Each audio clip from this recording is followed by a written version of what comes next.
This is going to be a quick how-to video to graph with Excel. Now, if I say Excel, you guys are probably going to use Google Sheets. They're synonymous with each other. I'm just a little bit more familiar with Excel, so if I slip up and say Sheets or Excel, it means the exact same thing. The purpose is to be able to get you guys to graph very, very quickly and accurately. So what we're going to do today is, first thing, you're going to go to your class. I'm going to use second hours here, but it's the same thing for first hour, and I have these scheduled right now, but these will appear tomorrow. So you're going to go to second hour folder, okay? You're going to click right here, the link, and you guys will find each one of your names has a folder, and you should be able to edit. So just go ahead, and this is where you're going to put all digital files in this folder. So if I was, let's just pick randomly Joe, click here and put your file right in there. Now, how we name these is important so that Spainhour doesn't lose his mind and we all have a similar way of doing this. So to make a Google Sheets, you're going to click New and just click Sheets. So I'm going to make this right here in the folder for second hour, and I'll copy this to first hour as well. So you'll be able to see my document that I just created in that folder. First thing you do is name this so that we all know what it is. Okay, so what you're going to do is you're going to name it the name of the assignment, graphing with Excel. It's the first assignment. Okay, and then I'm just going to type your you're going to type your last name. So I'm going to type Spainhour. And once you have that, you come back to the folder. You'll notice it updates immediately. And say it updates immediately. It updates immediately. Okay. Computer's being a little bit slow, but if that worked out here in just a second. Come on. Updates immediately. Oh, now you're being a butt. All right. So it's gonna update in a second. It'll say, I don't know why my computer's being really slow, but it is there. It is updated. So what is this assignment going to look like? Well, for starters, what are all assignments? All assignments that are digital are going to go into this particular folder. That's why it's important that you name it very specifically. And I'm expecting this level of naming. I'm not going to go searching. You will not email me files. You will put it in this folder. This is the only spot I'm going to check for digital turn-ins. If you turn this in digitally, there is no reason necessarily to turn in a paper copy for that assignment. So yeah, and this is where it's going to be. So graphing with Excel. Once you've got this, you're going to come right down here and click the assignment graphing with Excel, and this is that assignment graphing with Excel. I think I already have it pulled up over here. Let's say statics worksheet. That's weird. All right, graphing with Excel. Now, you might recognize this thing right here. This is exactly the same as what it looked like when we first talked about graphing in here. And these are the things that belong on a graph. And these things are still going to belong on the current information. Okay. The Excel instructions are right here, but I'm going to go ahead, and this is right down. It should be copied down. I'm going to go ahead and go over these here really quick. Okay. So we're just going to do problem number one. In the following lap, a pit crew is looking at how stock cars take off from the track. Crew decides to measure the distance and traveled every 2 seconds. If it does not tell you what the independent and dependent is, the general rule of thumb is the thing that you are controlling and changing, in this case time, and it says roughly because they're not exact, that's going to be your independent or go 1dx. So the first thing that we're simply going to do here is make a decent data table. Okay, and that is, I wish I could just copy and paste here. I'll talk about that a little bit when we get done, but let's make a column. This is going to be in distance. I want to make sure I have my units. And then here, I'm just literally typing in right now, seconds. Now, when you use Excel, make sure you're careful to never put units on these numbers. Excel needs this to just be a number in here in order to do calculations that we're going to need. So I'm just copying down exactly what it says right now. This column right here.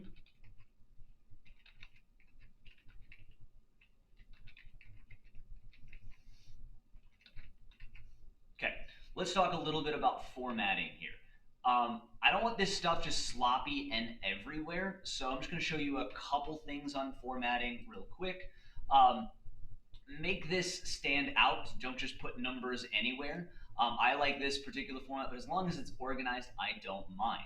Here's a couple other tricks to make these columns the smallest size it can. One trick is to go to the top of the column, okay? Grab this side right up here next to the A on the right side where you see that symbol and double click, and it will shorten the column down to the small, like the time here is the biggest thing left to right. So that's what's deciding the size of that column.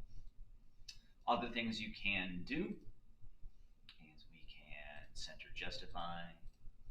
And then we can even use boxes right here to make it look really pretty. Now, don't just put everything in all borders. That is not, that's not organized at all. But what I like to do, oops, I just did the thing I said not to do. Outside. What I like to do is highlight the top. Highlight the top. And then highlight these two columns right here. All right, now the actual graph itself. Hit Insert and go to Chart. Sorry, it's a little bit different on Excel, so I'm slow poking it here. The first thing that you have to do is make sure it's the right type of chart. So if you look over here on the right side, chart type must be scatter. So you scroll down until it says scatter. Not this bubble chart, the scatter right here. Okay? Now, to get this to become a graph, the first thing we have to tell it is what data we want on the x-axis. So you click the x-axis, and then this will pop up to select a data range. I'm going to click here, and you can either type this out or here's the shortcut. This is asking what do I want on my x? Well, I want my times. So I'm going to grab the first time, not the letters there, the first time, and just click and drag until I've highlighted all of them. And you'll notice it puts it right over here. Now, if you want to just type that out, you can see that it starts in column B2, and then you can put a colon to tell it what to go to, and it ends at B7. And that's going to be the exact same thing right there. That told me what my x is. Now, we add the y by adding a series. We don't want to use that same one, it's just giving us that option. So once again, I click that box on the right side, select data range, and now I'm going to grab my y's. Just click and drag, and there we go. And that right there is my nice graph. Okay, so now we go back and we look at what things need to go in a graph. We need to have a title, labels, and units. Let's knock that stuff out. Scale is really going to be taken care of by the program, as is data. We just did that, and we'll talk about line of best fit here at the very end. So let's just talk about title, labels, and units right now.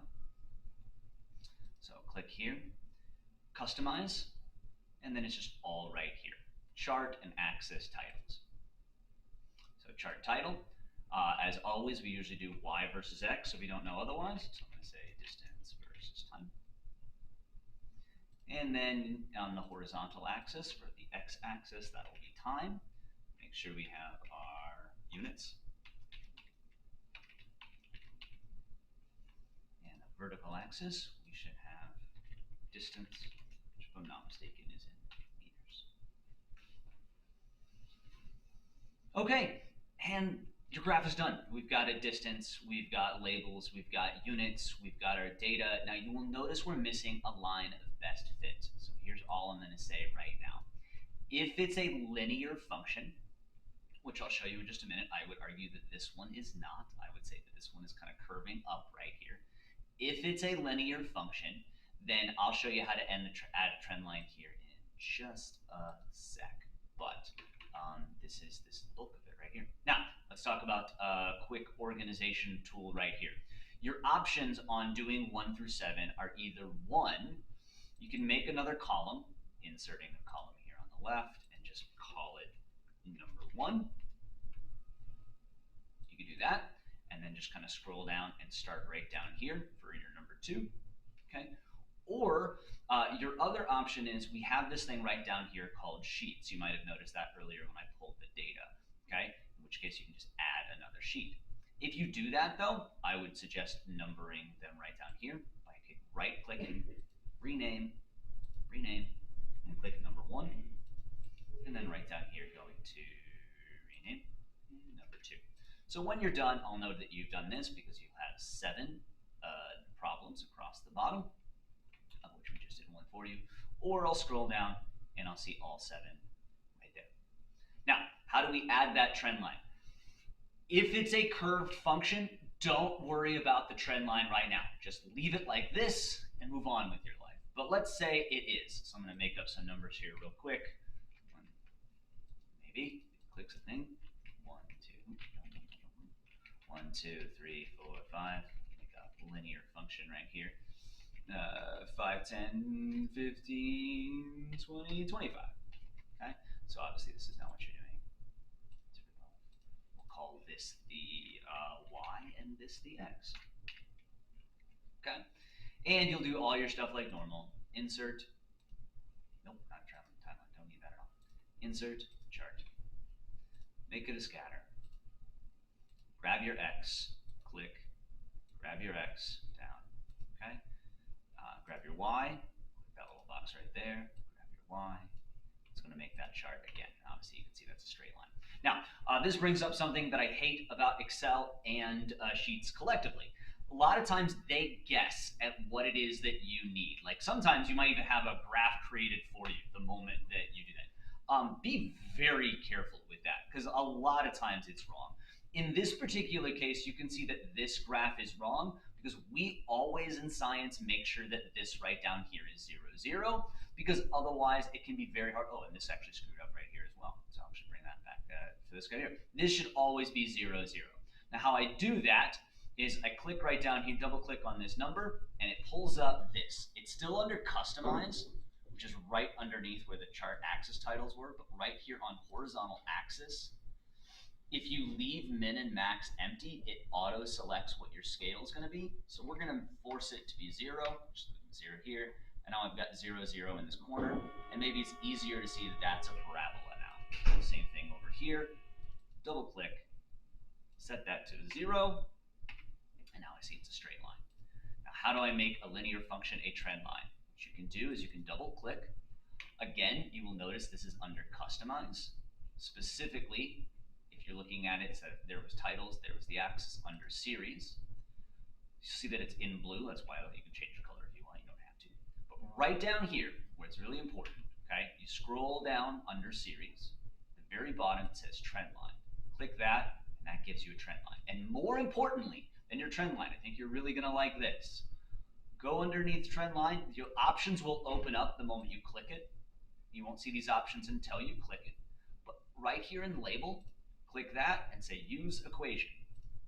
And now that will tell you the equation, the exact equation. This is the y technically, although they use the dots. Obviously, they tell you the x. Here's your slope, and there's your y-intercept. So reminder, you're only going to do this for linear functions. If it's a curve, it's a parabolic curve, it's a hyperbolic curve, if it's a square root function, leave it alone. We will come back and talk about how to do that on Monday. If you have any questions, please shoot my email or review something I did earlier. I believe I've covered everything. So there you go. That's how to do that. All you're doing on this assignment is you'll make these 7 graphs.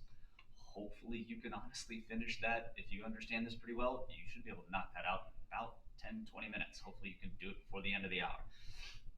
If not, we will go over individual questions on Monday when we talk. See you.